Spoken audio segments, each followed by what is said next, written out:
इन पंछियों की आवाजें बहुत ही खतरनाक है। सबसे पहले शूबिल जब भी अपना मुंह खोलता है तो लगता है कि कोई आतंकवादी आ गया है।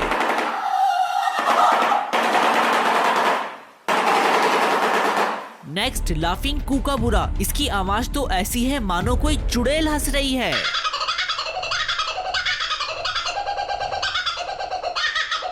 फाइनली लून। इसकी आवाज अगर कोई अकेले जंगल में रात को सुन ले तो सोचो उसका क्या होगा।